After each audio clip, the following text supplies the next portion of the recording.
마태가, 마가가, 누가가 전했던 그 구원의 도에 대해서, 그리고 또 구약에서 구원의 도에 대해서 했던 말씀을 우리 함께 살펴봤는데, 오늘은 바울이 전한 이 구원의 도에 대해서 함께 또 살펴보고자 합니다. 이 구원이란 말은 그 하나님의 진노에서 우리가 벗어나야 되는 것이다 하는 것과 함께, 사람이 하나님 앞에 죄를 지었다는 거예요. 그러니까 누구한테 용서받아야 됩니까? 하나님께. 그래서 회개하라 하시는 말씀을 하신 겁니다. 하나님 앞에서 내가 죄인이다 하는 인식이 없이는 하나님 앞에 나올 수가 없는 것이죠. 또 어떤 분은 우리가 사람인데 어떻게 죄 안 짓고 사냐, 성경은 하나님 자녀가 되었다면 죄 짓지 말라고 하는데 우리가 정말 그럴 수 있냐 하고 이렇게 물어보시는 분이 계십니다. 그런데 우리가 10계명 가지고 정리를 해봐도 우리가 실제로 죄를 많이 짓습니까? 거의 죄 안 짓고 살고 있습니까? 제가 보기에는 별로 죄도 안 짓는데 인식이 죄 안 짓고 못 산다, 그 이상한 믿음이 있는 거예요. 여러분, 1계명, 2계명, 3계명만 봐도 우리가 하나님을 믿고 있고 우상을 섬기지 않고 있지 않습니까? 또 우리가 하나님을 욕합니까? 지금 찬양 예배 때 찬양합니까? 우리가 또 주일날 모여 예배합니까? 안 합니까? 또 우리가 부모님 말씀 잘 듣습니까? 안 듣습니까? 죄송한데 또 여기 계신 분 중에 여기 계신 분 중에 들을 부모님도 안 계신 분도 계시는데, 여러분 또 살인한 적 있습니까? 없습니까? 뭐 별로 사람도 안 죽여놓고 그렇잖아요. 뭐 간음을 해봤습니까? 혹시 모르지 또. 우리가 뭐 도둑질을 해봤습니까? 우리가 또 법정에 서서 거짓말을 했습니까?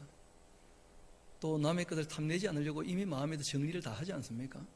그 10계명에 비춰봐서 별로 죄를 짓고 살지 않으면서 그냥 나는 죄인이다, 그거는 사실과 너무 다른 얘기이기도 한 것이죠. 여러분, 성경이 얘기하는 것은 사람이 죄 안 짓고 살 수 있다는 거예요. 또 우리 많은 선배들이 죄 안 짓고 살았다는 거예요.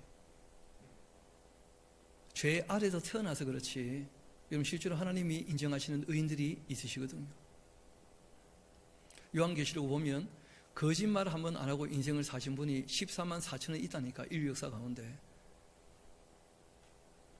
여러분, 에녹 같은 분은 죄가 없으니까 들림을 받은 거 아니겠습니까?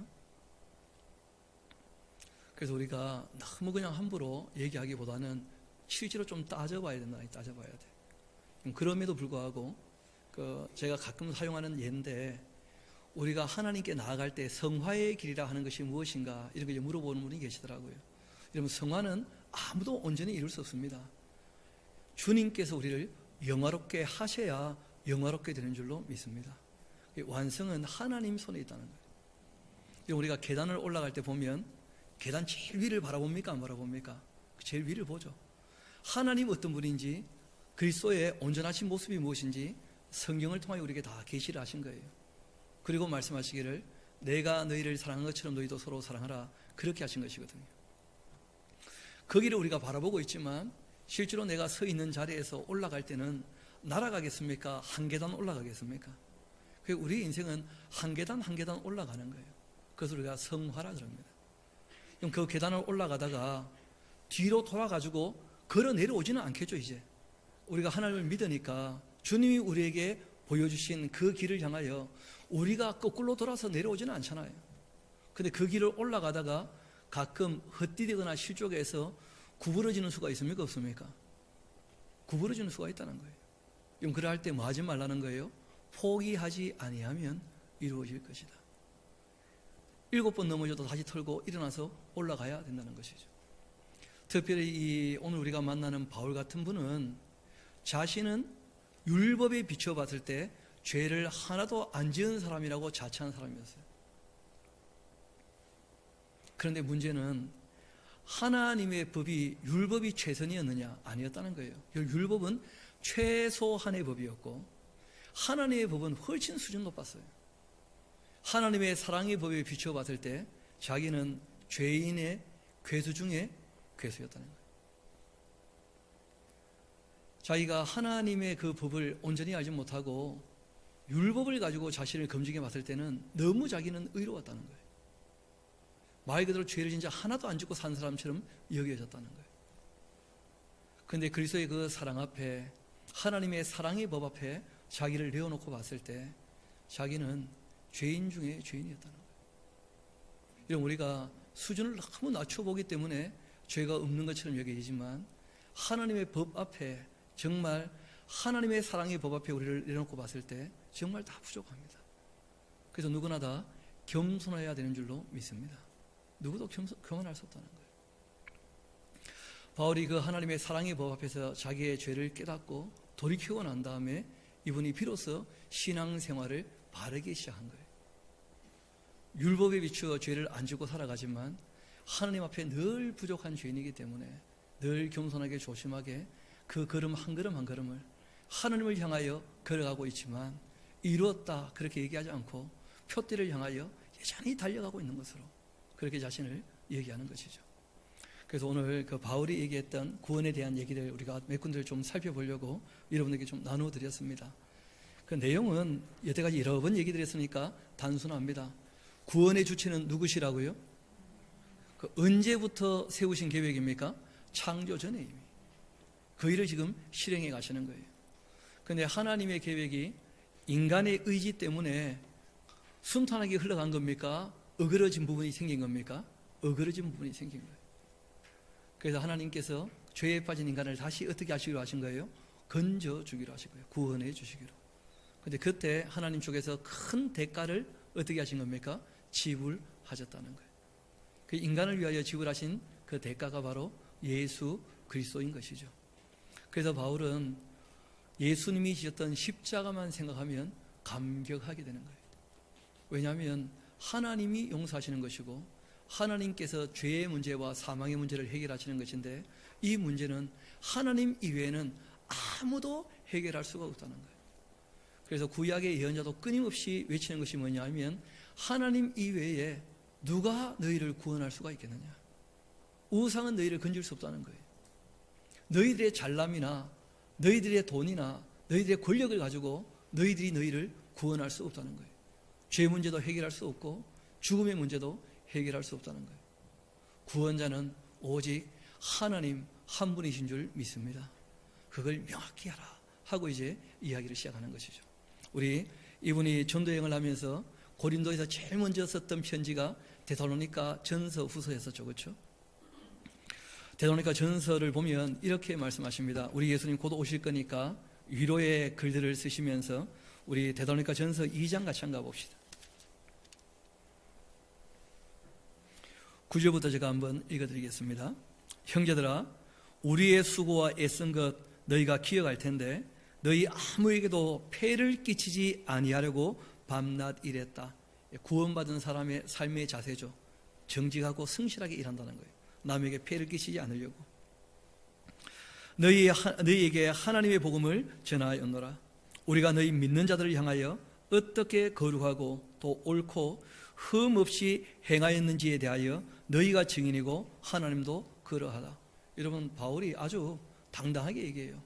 나는 흠 없이 그리고 올바르게 너희들 앞에서 행동했었다. 항상 그렇게 얘기합니다.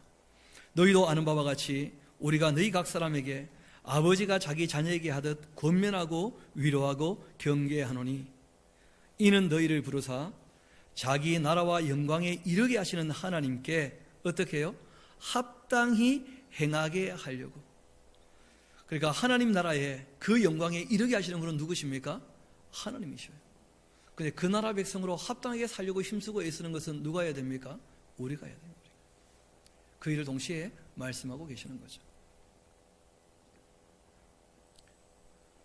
그리고 우리 조금 내려가서 5장으로 같이 한번 가봅시다.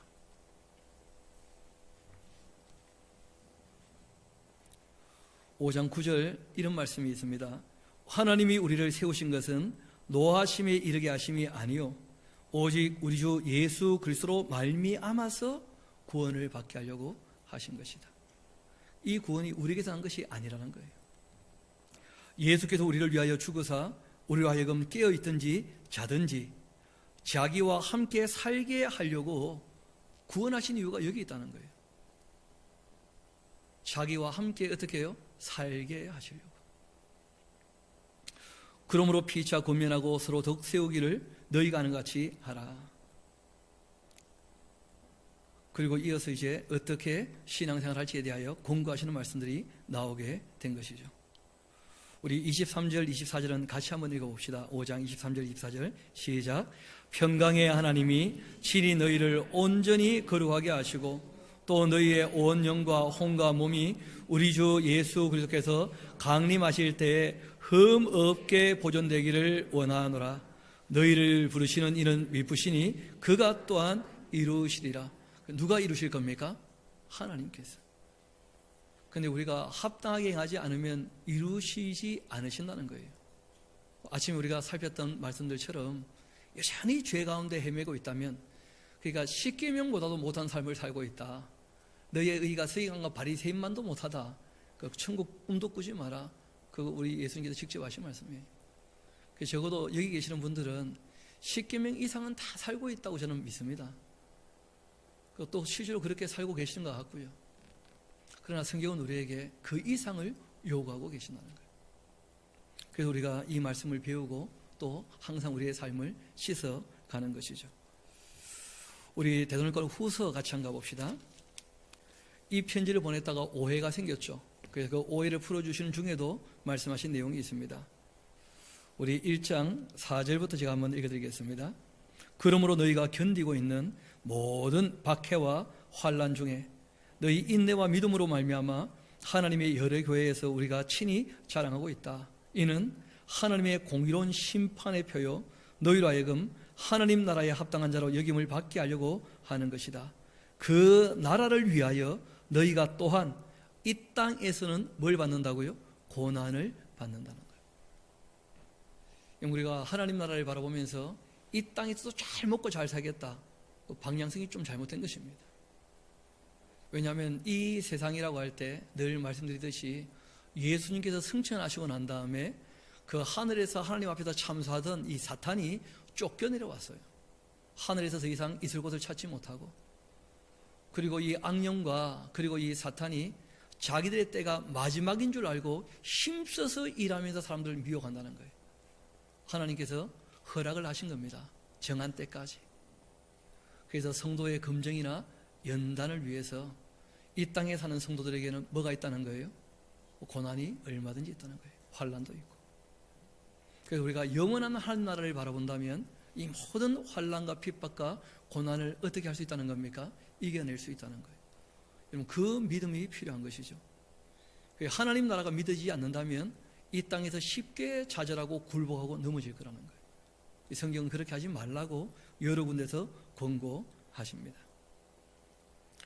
그리고 이제 데살로니가 후서 2장 가게 되어지면 잘 아시는 것처럼 이 땅에 뭐가 있다는 거예요? 미혹이 있다는 거예요. 미혹. 우리 한번 9절부터 같이 봅시다. 악한 자가 나타나는 것은 사탄의 활동을 따라 모든 능력이나 표적과 거짓 기적과 불의의 모든 속임으로 멸망하는 자들에게 있게 될 것이다.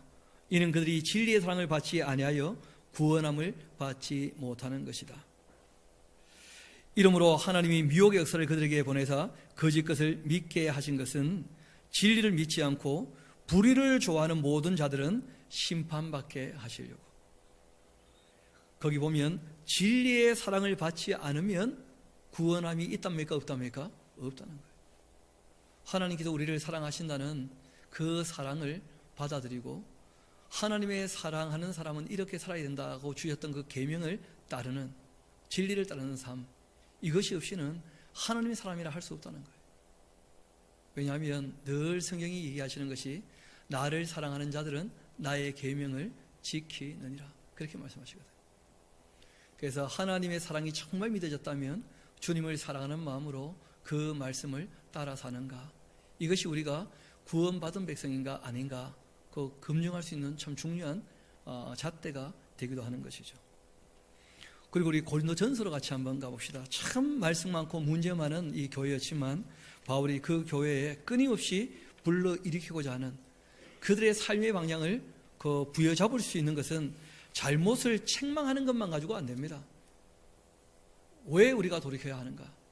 그래서 끊임없이 뭐가 나오느냐 하면 하나님 나라에 대한 이야기와 영생과 구원에 대한 이야기가 고린도전서에 가득 나온다는 거예요. 그래서 이 내용들 몇 군데를 좀 찾아보려고 합니다. 우리 1절, 2절, 3절을 제가 먼저 한번 읽어드리겠습니다. 고린도전서 1장.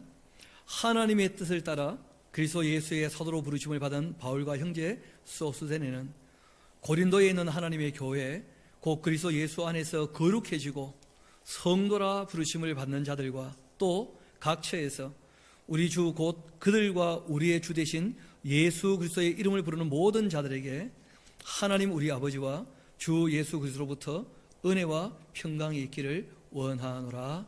아멘. 이 교회에 그렇게 문제가 많은데도 바울은 그들을 뭐라고 표현합니까? 하나님의 거룩한 사람들이다. 그렇게 얘기를 하면서 이야기를 시작하는 거예요. 왜냐하면 여러분, 거짓된 게 섞여 있다고 해서 우리가 거짓되느냐? 아니라는 거예요. 거짓된 게 섞여 있으면 갈등이 일어나고 고통은 있습니다. 그러나 우리가 거짓된 사람으로 바뀌는 게 아니라는 거예요. 진리를 온전히 가지고 있다면 아무리 악이 활동하고 요동을 쳐도 결국은 악을 어떻게 합니까? 제거하고 밀어낼 것입니다. 그렇기 때문에 바울은 고린도 교회에 제일 먼저 언급한 것이 너희들은 거룩한 성도다. 그러니까 거기에 합당하게 살려면 지금 교회 안에 잘못되고 있는 것들을 어떻게 하라는 거예요? 고치라는 거예요. 그러면서 여러 가지 얘기들을 꺼내신 것입니다. 그때 1장 우리 18절 같이 한번 봅시다. 십자가의 도라고 하는 것이 멸망하는 자들에게는 미련한 것이라는 거예요. 구원을 받는 우리에게는 하나님의 능력이 된 것입니다. 여러분, 종종 바울은 내가 이 십자가의 복음을 부끄러워하지 않는다 이런 표현을 써요. 왜 그런 표현을 쓰느냐 하면 여러분, 유대인들 입장에서는 십자가라고 하는 것 자체가, 나무 기둥이라고 하는 것 자체가 부끄러운 것이었어요. 왜냐하면 신명기를 보면 나무에 달린 자마다 다 뭘 받은 존재입니까? 그러니까 유대인들이 생각할 때 저주받은 그 존재를 메시아로 영접하고 하나님으로 믿으니까 유대인들이 보기에는 어떻다는 거예요?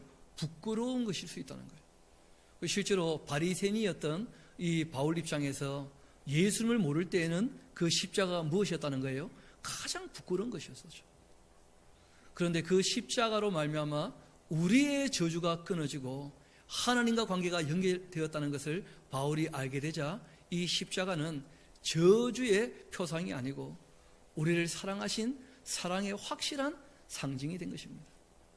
그래서 이 십자가의 도를 부끄러워하지 않겠다는 거예요. 그리고 이 십자가의 도는 믿지 않는 사람들, 그리스도의 십자가로 말미암아 우리의 죄 문제와 우리의 사망의 문제가 해결되었다는 것 믿지 않는 사람들에게는 참 어리석은 것이 될 것입니다. 아니, 내 문제는 내가 해결해야지 왜 예수님께서 뜬금없이 나를 위해 죽습니까? 그렇게 질문하는 사람들 많거든요. 자기 죄는 자기가 책임져야지. 그런데 우리 힘으로 안 되는 걸 어떡합니까? 그래서 하나님께서 은혜를 베푸신 것이었기에 이분이 이렇게 얘기합니다. 구원을 받는 우리에게는 그 십자가가 뭐라는 거예요? 구원을 베푸시는 하나님의 능력이었다는 거예요. 하나님께서 십자가를 통하여 우리의 죄를 속해 주셨다. 이걸 바울이 확실히 깨닫게 된 것이죠. 23절 좀 이어가서 봅시다. 우리는 십자가에 못 박힌 그리스도를 전하니 유대인에게는 이것이 뭐라는 거예요? 꺼려지는 것이라는 거예요. 이방인들에게는 이것이 뭐라는 거예요? 미련해 보이는 것이라는 거예요. 왜냐하면 이방인들은 일단 인과응보가 철저하거든요. 자기의 죄는 누가 책임져야 됩니까? 자기가. 누가 대속한다는 것은 있을 수 없는 일이거든요. 왜냐하면 대속한다 할지라도 그럼 그 존재는 자기는 또 자기가 책임져야지. 그러니까 하나님이 사람 되어 이 땅에 오셨다. 죄 없으신 분이 우리 죄를 대신하셨다. 이거는 이방인들에게는 차마 믿어지지 않았던, 그리고 스스로 생각할 때는 이렇죠. 내가 네 때문에 왜 희생을 해야 돼? 그 대신 희생하는 것 자체가 어떻게 보입니까? 미련해 보인다는 거예요. 왜냐하면 세상은 다 자기 욕심을 따라 살고 싶고 교만한 자세로 살고 싶기 때문에 자기를 누구에겐가 희생한다는 것 자체를 별로 좋아하지 않습니다. 일전에 참 자녀를 사랑하는 것처럼 보이는 부모님들이 있어서 물어봤어요. 왜 그렇게 애들에게 정성을 들이냐고. 이분 얘기가 이렇게 정성을 들여야 다음에 늙었을 때 나를 부양할 거라고. 그러니까 어차피 기브 앤 테이크라. 있는 그대로 사랑한다는 것이 잘 안 된다는 거예요.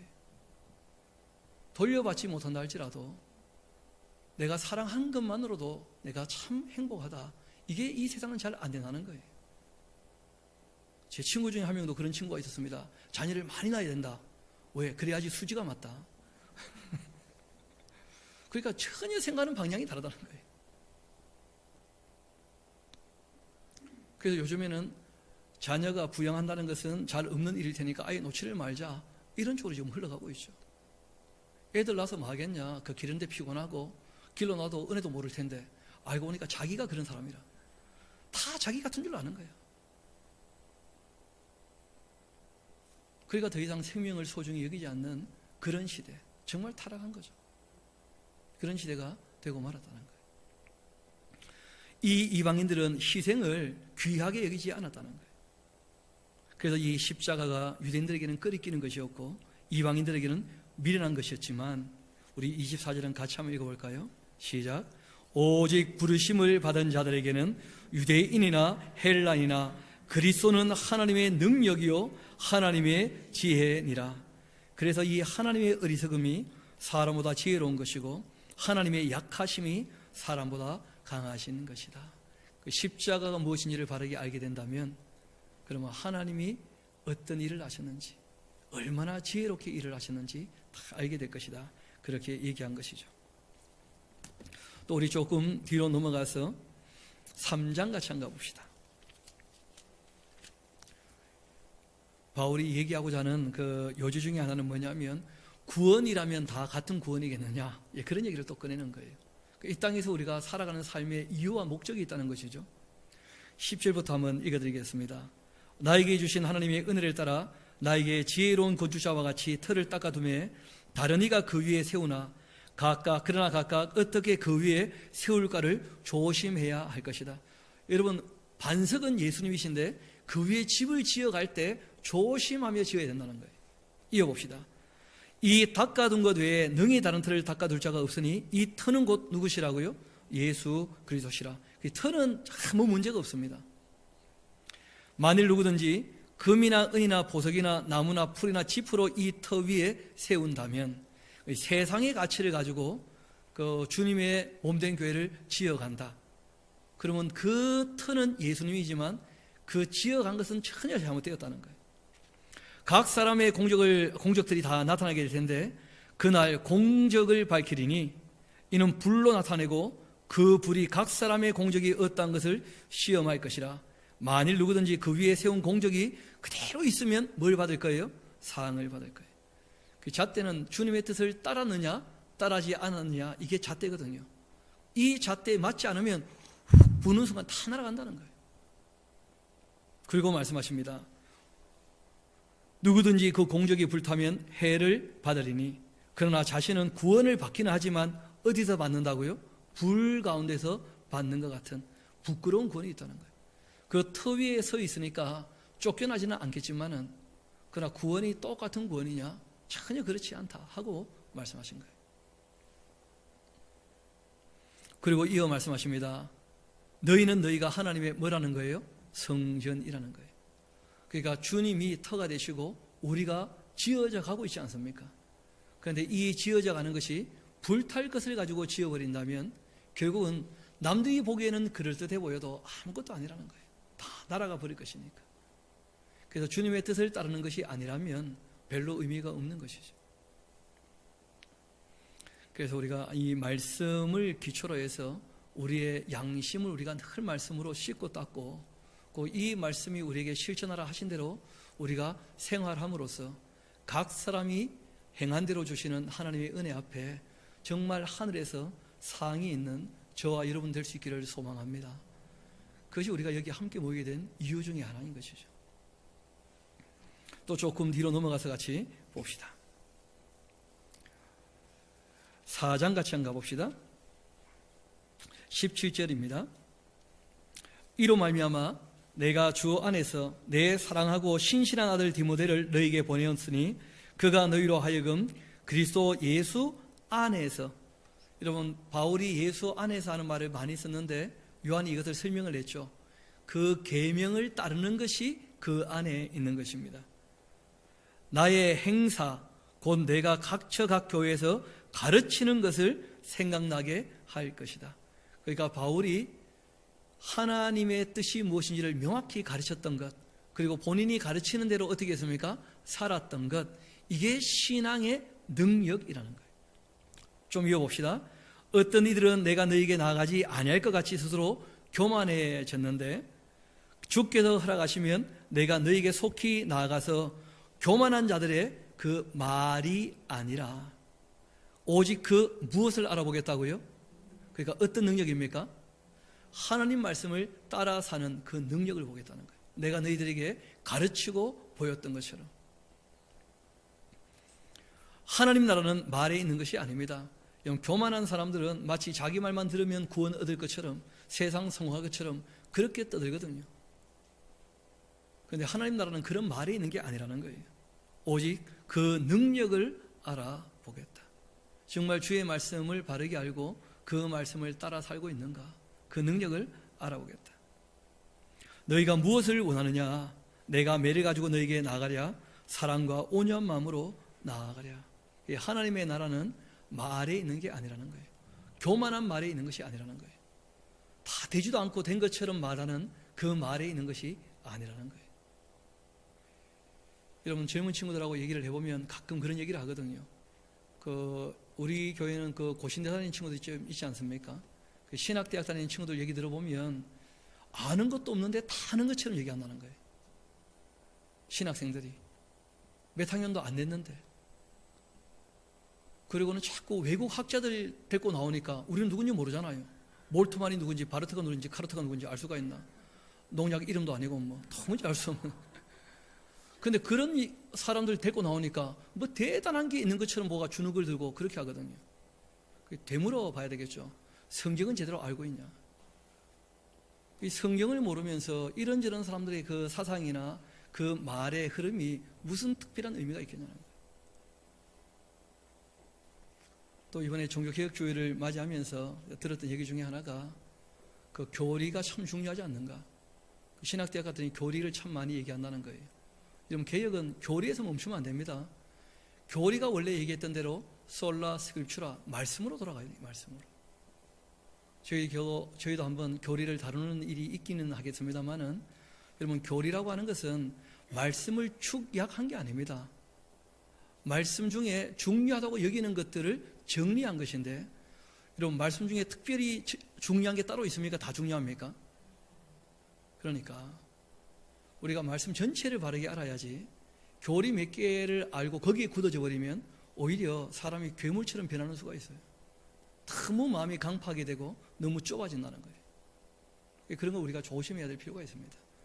그래서 하나님 말씀을 늘 보면서 우리가 하나님의 그 크신 사랑과 하나님의 지혜와 하나님의 이 진리 앞에 우리가 여러 가지로 부족하구나, 그리고 늘 겸손한 자세로 주의 말씀을 따라 살 수 있게 되기를 소망합니다. 그래서 우리가 너무 남을 함부로 정죄하지도 말고, 우리가 비평을 하되 비방하지 말고, 우리가 넓은 마음으로 아울러 주면서 부족하고 연약해도 끝까지 함께 가려고 힘쓰고 애를 써야지, 조금 잘못되었다고 다르다고 해서 쉽게 잘라낸다면 오히려 그 사람이 잘못된 사람일 수 있다는 거예요. 오히려. 그래서 우리가 정말 하나님의 오래 참으심, 진짜 오래 참으시잖아요. 심지어 지금 이 부산에 하나님을 모르는 사람들도 많습니까? 적습니까? 우상 섬기는 사람들 많습니까? 적습니까? 그런데 하나님께서 지금도 기다려주셔요? 안 기다려주셔요? 그러니까 우리가 너무 함부로 정죄하면 안 된다는 거예요. 그 길이 아니라고 우리가 알려줄 수는 있고, 우리가 사랑으로 그들을 감동 감화시키는 것은 가능하지만, 우리가 그들을 너무 함부로 정죄하는 것은 위험할 수 있다는 거예요. 아직 살아있는 한 사람이 어떻게 변할지 모르거든요. 기다려봐야죠. 그래서 우리가 좀 넓은 마음을 가지고 사람을 대할 수 있도록, 우리가 너무 마음이 좁아지고 그리고 부드럽지 못하고 너무 강팍해져서 나만 옳다라고 하는 독선에 빠지지는 않는가, 늘 돌이켜봐야 될 것입니다. 제가 믿기로는 하나님 그 한 분만이 선하신 줄 믿습니다. 사람은 몇 가지 지혜가 더 있고 지식이 더 있다고 해서 독선에 빠지지 않도록 조심해야 됩니다. 예수님도 직접 말씀하셨습니다. 하나님 한 분 이외에 누가 선하겠는가? 예수님 보고 선하다 그렇게 얘기를 할 때 너가 내가 하나님인 줄 알고나 그런 얘기를 하느냐. 하나님 이외에는 독선일 수 없는 것이니까 우리가 늘 마음을 좀 넓히고 부드럽게 하는 자세가 꼭 필요합니다. 우리 좀 더 말씀을 이어보도록 합시다.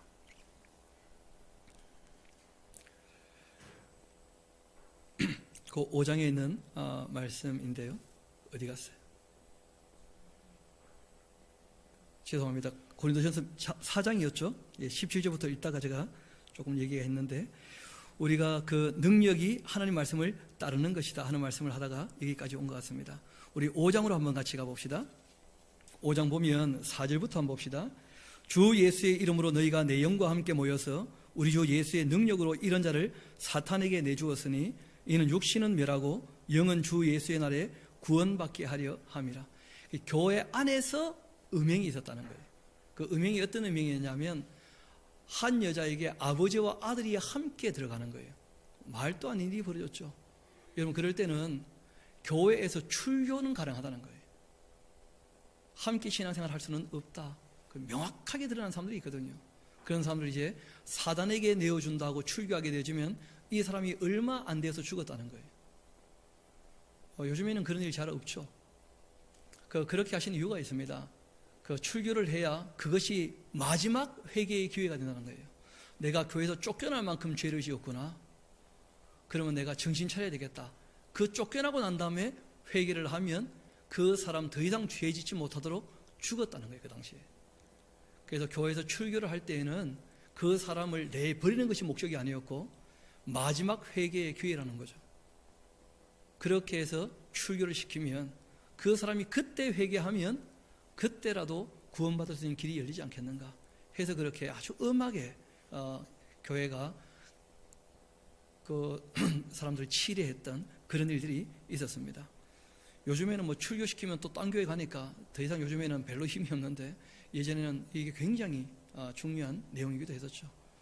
여러분, 그래서 우리가 딴 교회 가거나 말거나 우리 스스로는 이런 성경의 교훈들을 잘 기억하고 우리가 정말 주님의 몸된 교회에서 떨어지지 않도록 우리 스스로가 늘 힘쓰고 애쓰고 조심해야 됩니다.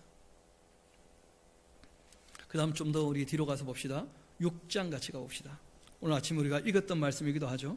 9절 10절 이 말씀 같이 한번 읽어봅시다. 시작. 불의한 자 하나님 나라를 유업으로 받지 못할 줄을 알지 못하느냐. 미혹을 받지 말아라. 음행하는 자, 우상 숭배하는 자, 간음하는 자, 탐색하는 자, 남색하는 자, 도적이나 탐욕을 부리는 자, 술 취하는 자, 모욕하는 자, 속여빼하는 자들은 하나님의 나라를 유업으로 받지 못한다. 이거는 명확한 거예요. 여러분, 이렇게 행해야 구원받느냐? 그건 아닙니다. 이렇게 하지 않는다고 무조건 구원받느냐? 그건 아니라는 거예요. 구원은 누가 베푸시는 거예요? 하나님께서. 하나님과의 관계가 더 우선입니다. 그리고 하나님과 바른 관계에 들어갔다면 당연히 이런 악은 행하지 말아야 한다. 그렇게 말씀하십니다. 거기 또 한 가지 우리가 살펴볼 것이 있는데 9절 다시 한번 봅시다. 거기 보면 불의한 자 하나님 나라를 유업으로 받지 못할 줄을 알지 못하냐 하고 뭘 받지 말라는 거예요? 미혹을 받지 말라는 거예요. 성경에 미혹에 대한 이야기가 꽤 나옵니다. 왜냐하면 미혹을 받고 있는 사람은 스스로 생각할 때는 신앙생활을 잘하고 있다고 생각한다는 거예요. 그래서 우리가 미혹받지 않도록 주의하라 하는 말씀을 하십니다. 예수님이 말씀하신 말씀은 뭐냐면 내가 그라 하는 자, 이게 무슨 말인가 하니 사람들이 하나님의 말씀이 아니라 자기를 따르게 하려고 애를 쓰는데 그 사람을 따르는 사람들이 얼마든지 있다는 거예요. 그것이 큰 미혹이라는 거예요. 우리가 어떤 사람을 통하여 복음을 접하지만 복음을 접하고 난 다음에는 빨리 정리하고 어디로 가야 됩니까? 하나님 말씀 자체로 돌아가야 돼요. 그리고 바르게 신앙생활을 해야지 사람에게 매여 있으면 그 자체가 그 사람에게 뭐가 됩니까? 미혹이 될 수 있다는 거예요. 사람의 미혹이. 그래서 내가 그라 사람을 예수님처럼 생각한다. 그건 큰 미혹이 되는 거예요. 그런 걸 주의해야 됩니다. 여러분, 갈라디아 교회에 그런 일이 있었는데 바울을 예수님처럼 생각했었어요. 그런데 예루살렘에서 우리가 바울보다 더 크다니까 그 사람들 따라가는 거예요. 그게 사람을 따르는 사람들은 어차피 그렇게 될 수밖에 없다는 거예요. 결국 자기가 좋은 대로 이 사람 저 사람 따라가다가 그 미혹에 끌려서 망하고 마는 것이거든요. 그래서 우리가 예수님을 바르게 바라보려면 사람의 말이 아닌 성경 말씀을 바르게 볼 수 있게 되기를 소망합니다. 그러지 않으면 미혹에 넘어진다는 거예요. 또 말씀하신 미혹이 있죠. 사람이 사람을 끌 때 기적이나 이적이나 표적 가지고 사람을 끌 수 있다는 거예요. 그거 주의하라고 말씀하신 거예요. 그리고 또 말씀하신 것이 있었죠. 종말의 징조도 없는데 임박한 종말인 것처럼 사람들을 미혹하면서 흔드는 사람들이 있다는 거예요. 우리의 삶의 자리를 흔드는 사람들이 있다면, 우리의 가정을, 우리의 삶을 흔드는 사람이 있다면 그거 다 잘못된 신앙의 자리라는 거예요. 그래서 성경은 미혹에 주의하라 하시는 말씀을 여러 군데서 여러 가지로 하고 계십니다. 심지어 또 어떤 사람은 부활이 이미 지나간 것처럼 이 땅이 이미 천국이니까 우리가 여기에 천국을 만들어 가자, 복음을 확장하면서. 여러분, 성경은 그렇게 되어 있지 않거든요. 종말이 반드시 온다는 거예요. 종말의 징조가 없는데 종말을 얘기해도 미혹이지만, 종말이 오지도 않았는데 이미 부활이 지나간 것처럼, 이미 다 된 것처럼 얘기하는 것도 다 미혹이라는 거예요. 그래서 그 외에도 뭐 여러 가지 미혹이 있겠습니다만은, 우리가 사람의 미혹을 이겨낼 수 있는 유일한 방법은 말씀을 바로 아는 것인 줄 믿습니다. 진짜가 아니면 다 가짜니까요. 그래서 우리가 여기에 샤론교회가 있게 된 것이죠. 왜냐하면 세상에 미혹이 너무 많다는 거예요. 그래서 성경이 우리에게 특별히 부탁합니다. 미혹을 받아들여도 구원이 없다는 거예요.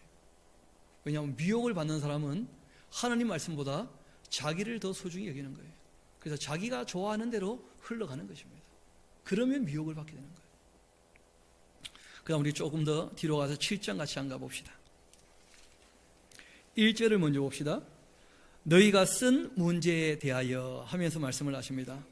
남자가 여자를 가까이 아니함이 좋겠지만은, 그러니까 임박한 종말을 앞두고 있다면 하고 쭉 얘기를 꺼내신 것인데, 그러나 이 말씀의 요지는 조금 뒤에 있습니다. 우리 16절 같이 가봅시다. 우리 15절부터 한번 볼까요? 혹 믿지 아니하는 자가 갈리거든 갈리게 하라. 형제나 자매나 이런 일에 구애될 것이 없느니라. 그러나 하나님께서 화평 중에 너희를 부르셨다고 한다면, 우리 16절은 같이 한번 읽어봅시다. 시작. 아내된 자여 너가 남편을 구원할는지 어찌 알 수 있으며, 남편된 자여 너가 너희 아내를 구원할는지 어찌 알 수가 있겠느냐. 그러니까 불신자가 흔한 못되게 굴고 괴롭고 힘들고 어렵고 아프다 할지라도 내가 정말 하나님의 사랑으로 그를 섬기고 사랑한다면 그 사람의 삶이 변할 수 있지 않겠는가. 그런 사랑과 희생이 우리 기독교인들에게는 있어야 하지 않는가.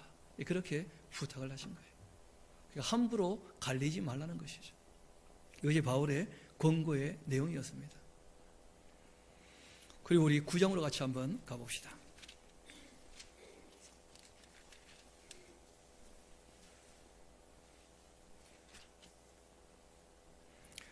20절부터 한번 봅시다. 그 바울의 자세, 구원받은 사람의 자세에 대하여 우리가 한번 보려고 하는 것입니다. 유대인들에게는 내가 유대인과 같이 된 것은 유대인들을 얻고자 함이었고, 율법 아래에 있는 자들에게는 내가 율법 아래에 있지 아니하지만 율법 아래에 있는 자같이 된 것은 율법 아래에 있는 자들을 얻고자 함이었다. 율법이 없는 자에게는 내가 하나님께는 율법이 없는 자가 아니고 도리어 그리스도의 율법 아래에 있는 자이지만, 그러나 율법이 없는 자와 같이 된 것은 율법 없는 자들을 얻고자 함이었다. 약한 자들에게는 내가 약한 자와 같이 된 것은 약한 자들을 얻고자 함이었고, 내가 여러 사람에게 여러 모습이 된 것은 아무쪼록 몇 사람이라도 구원하고자 함이었다. 구원을 베푸시는 분은 하나님이신데, 우리가 사람을 대하는 자세는 나 때문에 실족하지 않게 하려고 힘쓰고 애써야 된다는 거예요. 그래서 바울이 늘 사람을 대할 때 그 사람의 수준에 맞추어주면서 나 때문에 실족하지 않게 하려고 힘쓰고 애썼다는 거예요. 이게 바울의 신앙의 자세였던 것이죠. 이번 대전 에스라 성서원 개원 예배를 할 때 그 점심, 저녁 이 두 끼를 먹게 되었는데, 문제는 그 식사를 준비하는 업체가 외주 업체였어요. 외주 업체에 주면 고기 반찬은 꼭 나오는 게 있죠. 돼지, 불고기 반드시 나오는 거예요. 포럼 한다고 열었는데 외주 업체에서 이제 식사를 하니까 우리가 평소 율법을 따라 안 먹으면 좋겠으면 가려 먹읍시다, 말씀을 쫓아 먹읍시다 하고 얘기했던 내용들이 있었는데 돼지고기, 불고기가 나온 거예요. 맛있게 먹었죠. 먹을 수밖에 없잖아요. 안 먹으면 차려주신 분 마음 상하실 텐데 저녁에 또 나오더라고요. 그때는 먹지를 못하겠더라고. 안 먹고 말았어요. 그리고 이제 그 모임을 다 만드시고 가셨던 분 찾아가서 한번 좀 얘기하려고 그래요. 전화를 하든지. 앞으로 이제 에스라하우스에서 어떤 집회를 할 때 이런 부분은 조금 가려주시고 챙겨주시면 좋겠다. 이미 정성들의 애를 썼지만 사람이 미비한 부분이 얼마든지 있을 수 있거든. 그런 부분에 관하여 우리가 기다려주고 참아주고 수용하고 그렇게 할 수밖에 없지 않습니까? 그럴 때 이게 뭡니까? 그러면 당신은 누굽니까? 하고 이제 말할 수 없게 되는 것이니까. 이 바울이 얘기하는 것이 그 사람이 약하다고 한다면 그 약한데 어떻게 하라는 거예요? 좀 맞춰주라는 거예요. 그럴 수밖에 없는 부분이 있다는 것입니다. 왜냐하면 실족하면 더 이상 나오지 않기 때문에. 그래서 사람을 실족하지 않게 하려고 힘쓰고 애쓸 필요가 있다. 이런 거에서 우리가 말을 하는 것이나 우리가 행동하는 것이나 또 우리가 말을 옮기는 것이나 늘 생각을 해야 돼요. 다른 사람에게 그것 때문에 마음 상하지 않도록, 실족하지 않도록. 이런 그것이 신앙생활의 가장 기본이 되는 자세인 것입니다. 바울이 고린도 교회 성도들에게 특별히 부탁을 하는 거예요. 자신의 모습을 가지고. 내가 그러한 모습으로 섰던 이유가 있지 않느냐. 왜냐하면 하나님께도 구원하신 사람들 실족하게 해서는 안 되는 것이다. 주님 앞에 나오는 사람들 실족해 해서는 안 되는 것이다 하고 바울이 얘기한 것입니다. 그리고 우리 10장 같이 한번 가봅시다. 31절 봅시다. 우리 31절부터 33절까지는 같이 한번 읽어봅시다. 시작. 그런즉 너희가 먹든지 마시든지 무엇을 하든지 다 하나님의 영광을 위하여 하라. 유대인에게나 헬라인에게나 하나님의 교회나 거치는 자가 되지 말고 나와 같이 모든 일에 모든 사람을 기쁘게 하여 자기의 유익을 구하지 아니하고 많은 사람의 유익을 구하여 그들로 구원을 받게 하라. 내가 그리스도를 본받은 자 된 것 같이 그렇게 너희도 나를 어떻게 하라고요? 본받는 자가 되어라. 그러니까 다 우리 함께 예수님을 본받자 하고 이제 부탁을 하신 겁니다. 먹든지 마시든지 무엇을 하든지 하나님의 영광을 위하여, 그러기 위하여 자신의 유익을 구하지 말자 하고 이제 바울이 부탁을 한 겁니다. 우리가 아직 신앙이 어리다면 신앙이 바울이 지금 얘기하는 권고대로 잘할 수 있게 되기를 소망합니다. 그것이 우리가 나아가야 될 길이기도 한 것이죠. 그리고 우리 15장 가도록 합시다. 그리고 말씀을 정리하도록 하겠습니다. 15장 같이 가봅시다. 1절, 2절 말씀 봅시다. 형제들아, 내가 너희에게 전한 복음을 너희에게 알게 하노니 이는 너희가 받은 것이고 또 그 가운데 선 것이라. 그러니까 회개에 대해서, 용서에 대해서, 죄 사함에 대해서 다 복음을 전하지만 실제로 그것이 어떤 이야기인지 설명이 다 필요하다는 거예요. 이 복음을 전하고 반드시 뭘 해야 됩니까? 가르쳐야 된다는 거예요. 그 복음의 내용이 무엇인지. 너희가 만일 내가 전한 그 말을 굳게 지키고서 헛되이 믿지 아니하였으면 그로 말미암아 구원을 받게 될 것이다. 그 바울이 얘기할 때 자기의 얘기라고 얘기합니까? 전한 말씀이라고 얘기합니까? 전달했다면 오리지널 소스가 따로 있는 것이죠. 그것이 바로 성경 말씀이에요. 저도 말씀을 전하는 사람입니다. 누가 저에게 당신은 무슨 일을 합니까? 물어보면 제가 대답하는 것은 하나님 말씀을 심부름하고 있다고 얘기를 해요. 저는 말씀이 왜곡되지 않고 온전히 전해지는 것, 또 빠지거나 더해지지 않고 있는 그대로 전부가 전해지는 것, 이것을 목적으로 전하는 것입니다. 더하지도 않고 빼지도 않고 왜곡시키지도 않고. 지금 저희들이 주제를 다루고 있지만 우리가 12월이나 내년 1월쯤 되어지면 창세기 1장 1절부터 해서 한 절도 안 빠지고 계시록까지를 다 정리하고 보게 될 것입니다. 대화 설교를 하게 될 것이거든요. 왜냐하면 말씀을 뭐 하는 사람이라는 거예요? 전하는 사람이라는 거예요. 이 바울의 인식이었죠.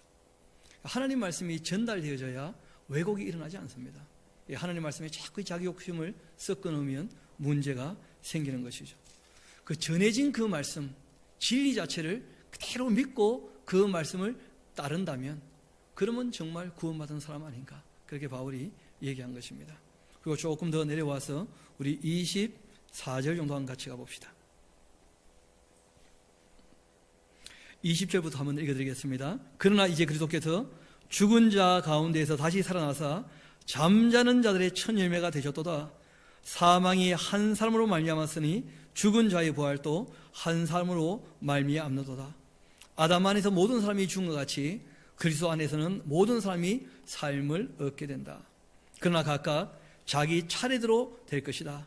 먼저는 첫 열매인 그리스도요, 그 다음에는 그가 강림하실 때에 그리스도께 속한 자요, 그 후에는 마지막이니 그가 모든 통치와 모든 권세와 능력을 멸하시고 나라를 아버지 하나님께 어떻게 하십니까? 바치신다는 거예요. 그래서 우리가 예수님께서 만왕의 왕으로 만주의 주로 통치하시지만 그러나 결국 이 모든 나라를 누구한테 바치십니까? 성부 하나님께.